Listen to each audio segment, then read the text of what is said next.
Danes ste na skupščini Zavoda za zdravstveno zavarovanje Slovenije postavili vprašanje zaradi problema zdraviliškega zdravljenja po operaciji kolkov pri starejših. V čem je problem?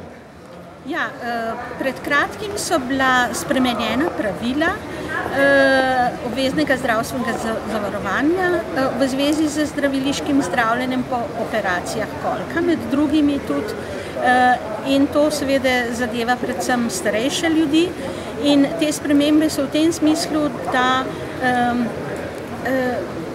pravzaprav po našem mnenju se omejujejo pravice starejših do tega zdraviliškega zdravljenja, predvsem v tem smislu, da je bilo doslej to zdraviliško zdravljenje omogočeno tem bolnikom takoj po odhodu iz bolnišnice, zdaj pa to ni več tako.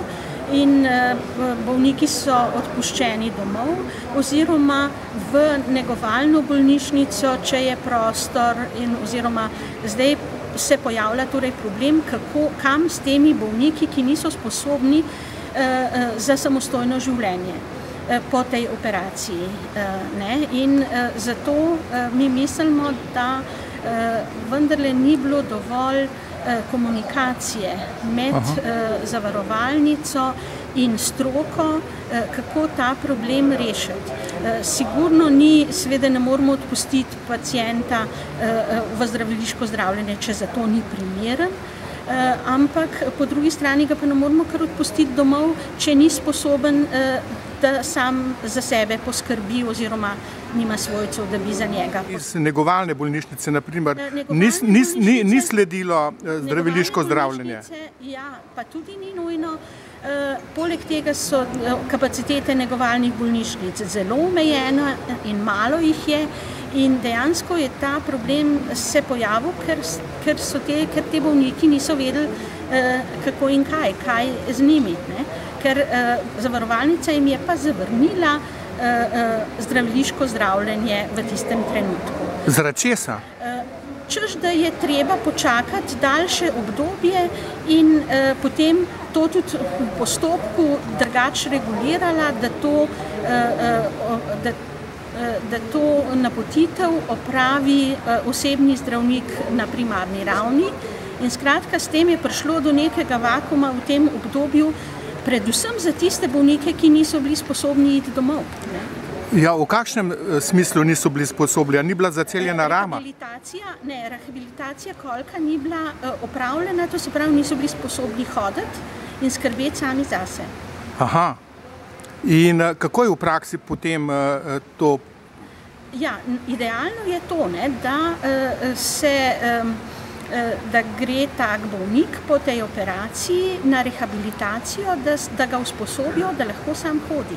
Poglejte, na zavarovalnici so rekli, da so jih pošiljali na zdraviliško zdravljenje paciente, ki še niso imeli niti zaceljenih. Ja, stroka to zanika. Kaj je res, je pa treba ugotoviti. Aha, tukaj je problem. In ste že dobili morda kakšen odgovor na to vaše vprašanje? Pravzaprav ne. Rekli so danes v odgovoru predvsem to, da smo mi ta pravila že sprejeli, da so bila dolg čas v obravnavi, da smo jih sprejeli v tej skupščini, in tukaj pravzaprav mi čutimo kot predstavniki upokojencev neko odgovornost, ker smo očitno glasovali za neko spremembo, za katero nismo natančno vedeli, kakšne posledice ima. A smo bili zavedeni ali napačno razumljeni, to je zdaj vprašanje in to bi zdaj mi radi tudi razčistili. Ker zdaj mi nismo tisti, ki bomo zdaj spraševali stroko, pa ne vem koga, kaj, kako in kaj.